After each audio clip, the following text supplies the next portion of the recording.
Il y a 1 mois et 9 jours, un ancien élève renvoyé du lycée Parkland en Floride, entré dans l'établissement et tiré sur les élèves et les professeurs, tuant 17 personnes. Et quelque chose a changé depuis ce 14 février, et pas seulement en Floride. Une manifestation qui s'annonce immense demain à Washington devrait en être une démonstration à la marche pour nos vies. Voilà comment les élèves ont décidé d'appeler ces rassemblements. Bonsoir Xavier Yvon. Bonsoir Sophie, bonsoir à tous. Avec vous, à la veille de ces manifs, on revient longuement ce soir dans les carnets sur ce débat sur les armes relancé par les jeunes rescapés de Parkland. Il s'agit d'abord de la sécurité dans les écoles. Et oui, parce qu'il n'y a pas eu que Parkland depuis le début de l'année 2018 aux États-Unis. Écoutez bien, il y a eu des tirs dans 17 écoles différentes. Et la dernière fusillade en date, c'était exactement. Ouais. Et la dernière fusillade en date, c'était d'ailleurs cette semaine, mardi, dans le Maryland. Hier, on a appris que les parents d'une jeune victime avaient décidé de la débrancher de l'appareil qui la maintenait en vie. Et on vient d'apprendre là, il y a quelques minutes, qu'elle était décédée. Les ventes de cartables par balles battent des records. Chaque école cherche des solutions. Et l'une d'elles, prônée notamment par Donald Trump, eh bien, c'est d'armer les professeurs. Les cartables par balles. Alors, armer les professeurs, ça se fait déjà dans certains endroits des États-Unis. Et vous êtes allé voir, Xavier, de vos yeux, dans des régions pro-armes, au Texas et en Oklahoma.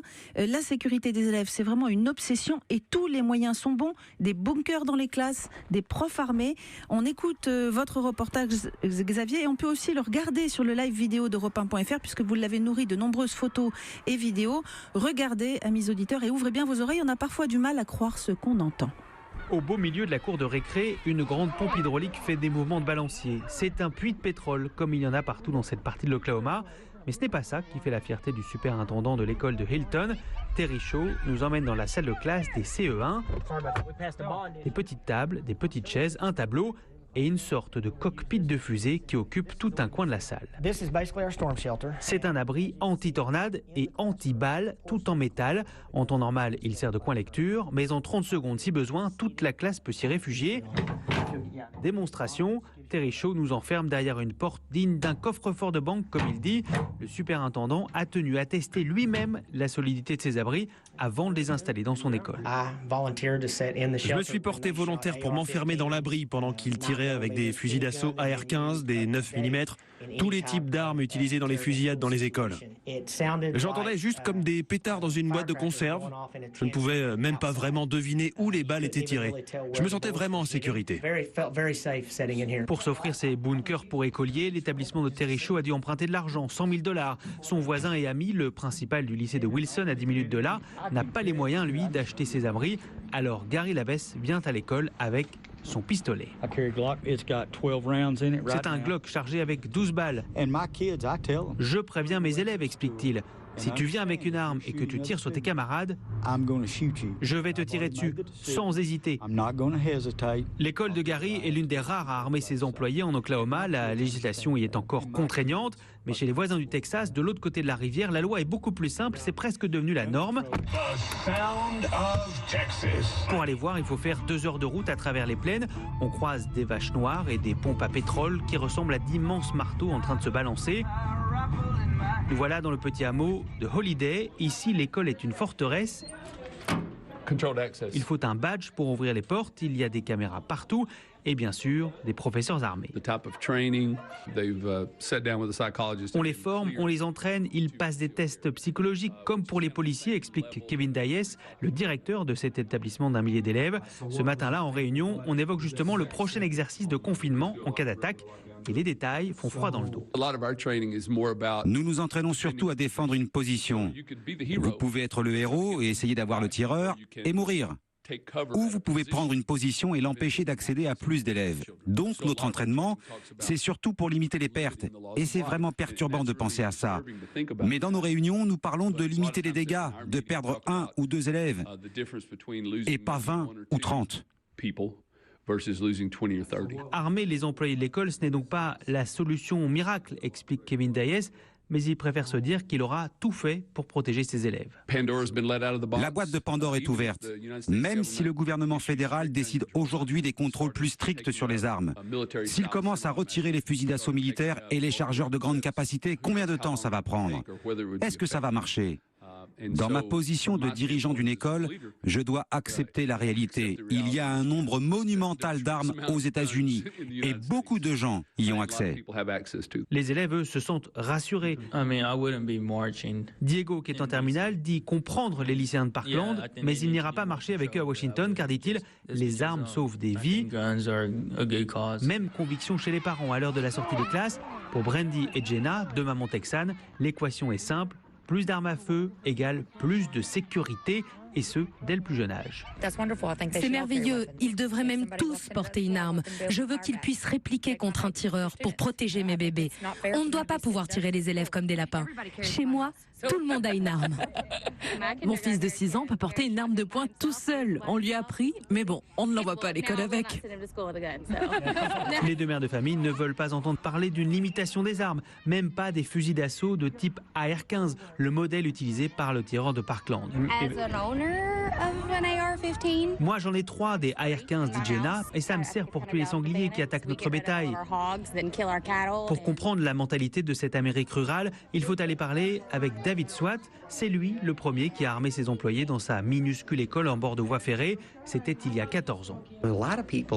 Beaucoup de gens dans les villes n'ont pas d'armes.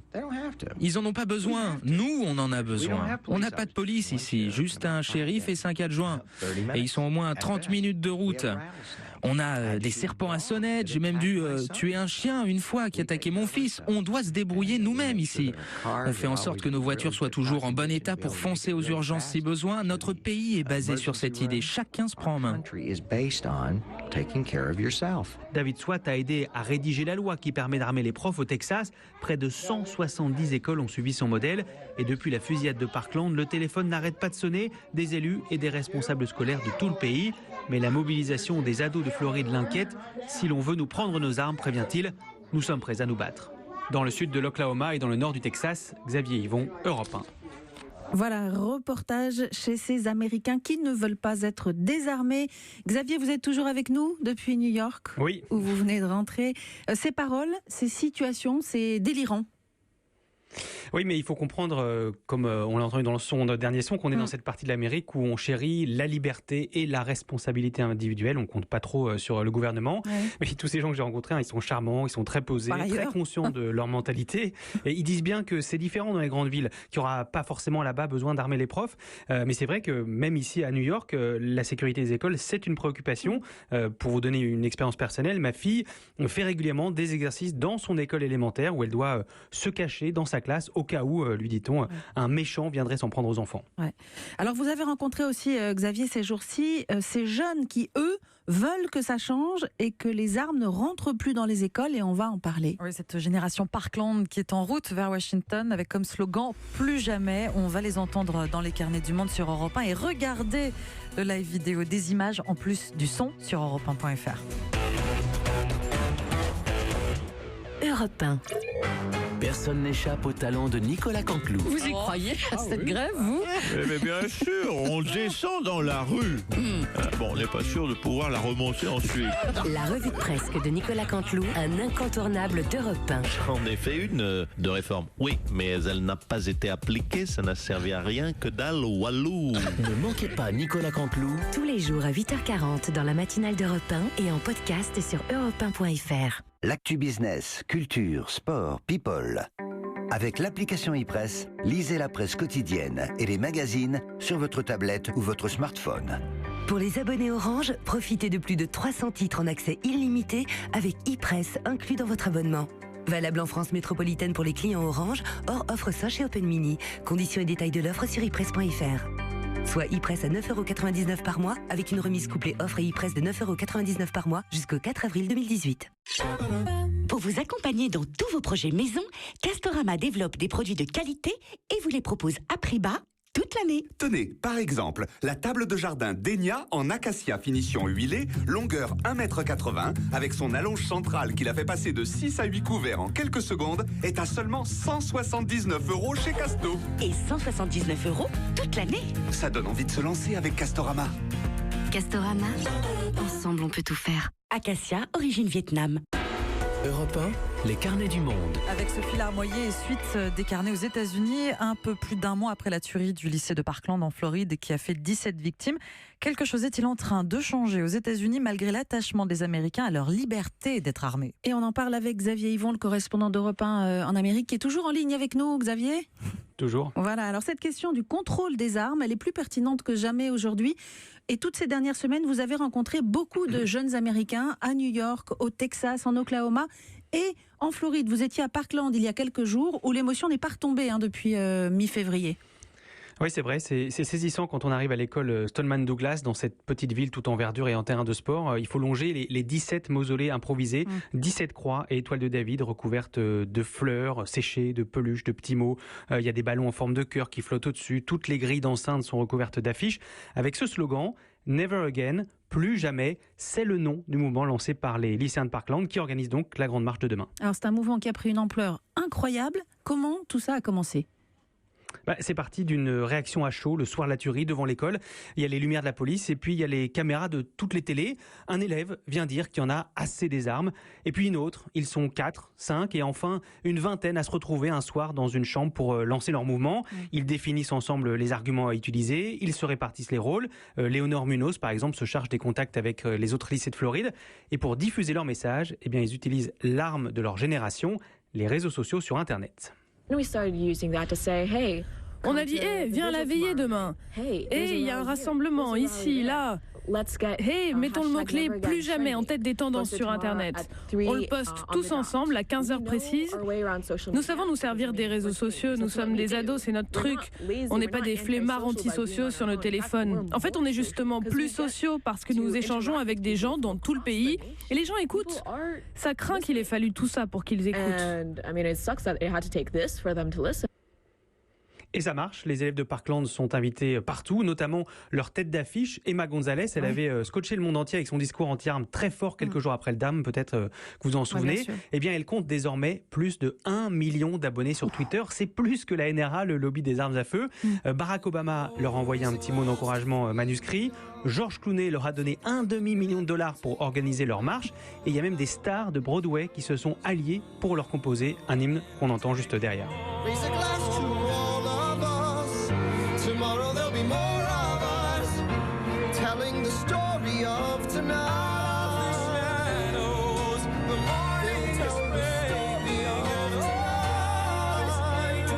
Alors spectaculaire mobilisation, exemplaire on peut dire.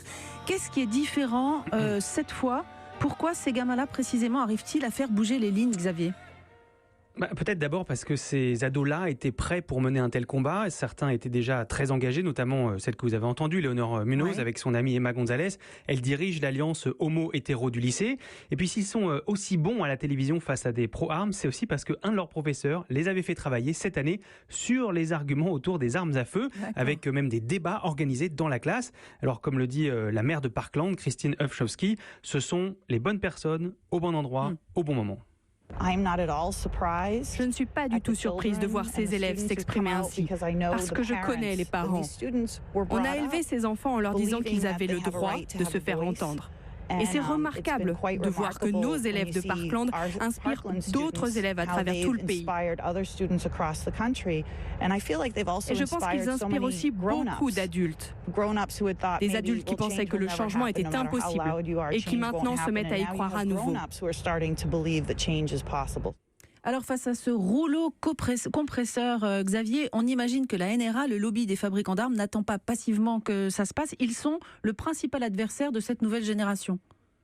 Ah oui, clairement, la NRA a senti la menace. Ses partisans multiplient les attaques contre le mouvement Never Again. Par exemple, cet élu de Floride qui explique que si on les laisse faire, bientôt, ces enfants vont leur dicter une loi pour interdire les devoirs. Pour le patron de la NRA, ce sont même des socialistes. Donc c'est un gros mot, ils menacent les libertés en Amérique. Tout ça, ça montre qu'on fait peur à la NRA, explique Léonore, et ça renforce, dit-elle, notre détermination. Les gens de la NRA, on connaît leurs tactiques. Ils disent « et si on armait les profs ?» C'est juste pour détourner l'attention, parce que pendant qu'on discute de ça, on oublie le contrôle des armes. Ils ont tellement peur qu'ils commencent à mentir, à dire qu'on est tous des acteurs payés pour surfer sur la crise. Mais ça, c'est la réponse la plus faible, je l'ai appris à l'école. C'est l'argument ad hominem. Quand vous ne savez pas comment répondre, vous vous attaquez à la personne au lieu de développer des contre-arguments. Premièrement, nous ne sommes pas des comédiens. Et deuxièmement, même si nous l'étions, qu'avez-vous à répondre à nos arguments? On va changer tout ça, que ça vous plaise ou non. Alors reste une question essentielle, savoir si les Américains y seraient prêts à ce changement. Alors oui, ça commence à bouger. Selon un sondage de CNN effectué après Parkland, 2/3 des Américains veulent désormais des lois plus strictes de contrôle des armes. Ils étaient seulement 1 sur 2 après la fusillade de Las Vegas il y a 6 mois. On a vu des possesseurs d'armes se mettre en scène sur Internet en train de détruire leur fusil d'assaut de type AR-15, c'est celui utilisé par le tireur de Parkland. Et ce, alors même qu'ils soutiennent mordicus le 2e amendement de la Constitution, ce fameux amendement qui donne le droit de porter une arme. L'un des directeurs de l'école que j'ai rencontré au Texas, il est prêt lui aussi à rendre son AR-15. Kevin Dias aimerait même qu'on entende plus de voix raisonnables comme lui parmi les défenseurs des armes à feu. Pendant longtemps, j'ai été un supporter de la NRA, mais pour moi, ils sont devenus trop radicaux. Malheureusement, dans la politique américaine, il n'y a plus que les extrêmes qu'on entend, les deux côtés. Il y a un camp qui dit « débarrassons-nous de toutes les armes » et un autre qui dit « on doit pouvoir acheter des tanks ». Je pense toujours que la vaste majorité des Américains se place entre ces deux extrêmes. Alors Xavier, il y a plus de 100 lois sur le port d'armes qui avaient été proposées au Congrès entre 2011 et 2016. Aucune n'est passée. Est-ce que les politiques, cette fois, sont prêts à bouger ? Alors ça a commencé en Floride déjà. Cet État qui est un laboratoire de la NRA a passé une loi impensable auparavant. C'était mesures, certes limitées, de contrôle des armes. Mais les jeunes de Parkland savent que pour faire bouger ces politiques, leur vrai pouvoir est dans les urnes. Ils sont nés juste après la première tuerie de masse dans un lycée, celle de Columbine. C'était il y a 19 ans.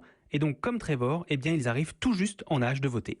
Nous sommes la génération qui a grandi avec des exercices de confinement, des simulations de fusillade à l'école. On a appris à se cacher dans les classes depuis la maternelle, c'est normal pour nous. Et maintenant que notre génération peut voter, que va-t-il se passer aux élections pour le Congrès cette année? Qui sera notre prochain président? Quelles seront nos politiques quand nous serons au pouvoir? Quand nous serons au pouvoir, est-ce que ça veut dire que ces jeunes-là entrent en politique ? Bien, certains l'envisagent déjà. Les leaders du mouvement, en tout cas, donnent des consignes de vote. Tous ceux qui prennent de l'argent de la NRA, dehors, Léonore Munoz compte bien utiliser son droit de vote tout neuf aux élections de mi-mandat cet automne. Les hommes politiques ont peur de la NRA parce que la NRA leur donne de l'argent. Mais ils devraient plutôt avoir peur de nous. Parce que c'est pas juste nous, une poignée de gamins. Ils devraient avoir peur de nos mamans, de nos papas. Vous ne connaissez pas le pouvoir d'une mère qui veut que ses enfants soient en sécurité. On va les virer par les urnes, par nous, nos parents, nos cousins, par nos amis. Et si on doit nous-mêmes devenir des politiciens, si on doit nous-mêmes rédiger ces nouvelles lois au Congrès, on le fera.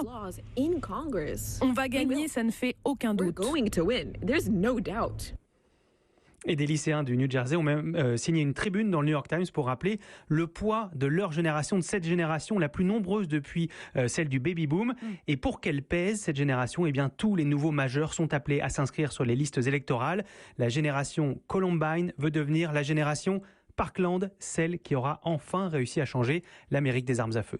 Dossier passionnant que vous nous avez proposé ce soir, Xavier, riche de vos pérégrinations au Texas, en Oklahoma, en Floride et à New York, d'où vous nous parlez ce soir. Merci beaucoup. Et on vous laisse filer vers Washington, d'où vous couvrirez demain sur Europe 1 cette manifestation qui s'annonce historique, la marche pour nos vies. On a senti la belle énergie en tout cas de cette jeunesse. Merci Xavier, à très vite. À bientôt.